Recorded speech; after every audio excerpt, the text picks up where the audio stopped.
মানে কি হয় কাৰ্টুনকেইটাত যেনেকৈ আছে তেনেকৈ থৈ দিছে বোলে।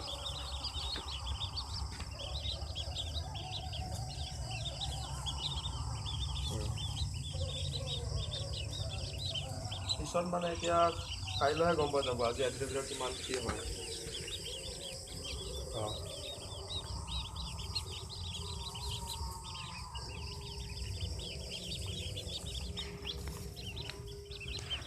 খাব লাগিব।